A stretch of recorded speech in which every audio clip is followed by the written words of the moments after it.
Kata Ibrahim bin Adham, kalau engkau melaku perbuatan maksiat, silakan laku perbuatan maksiat, tapi jangan di atas bumi Allah.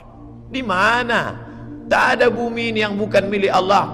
Alam takun ardullahi wasi'atan. Apakah engkau tak tahu bahwa bumi Allah ini luas?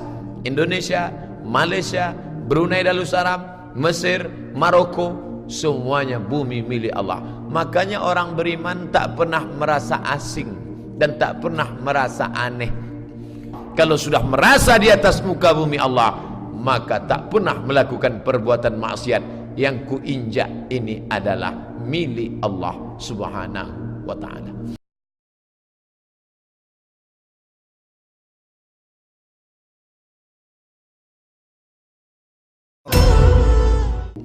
Nanti kalau datang orang, izinkan aku berbuat dosa Pak Ustaz. Mau buat dosa? Iya, buatlah dosa, kira-kira di tempat itu bukan milik Allah. Ini rumah saya nih, yang bangunkan saya, security-nya ada di luar. Siapa mau nengok saya?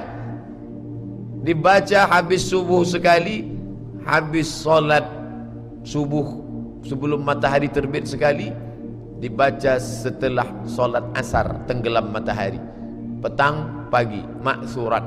Di antara ayat maksurat, lillahi ma fis samawati wa ma fil ard.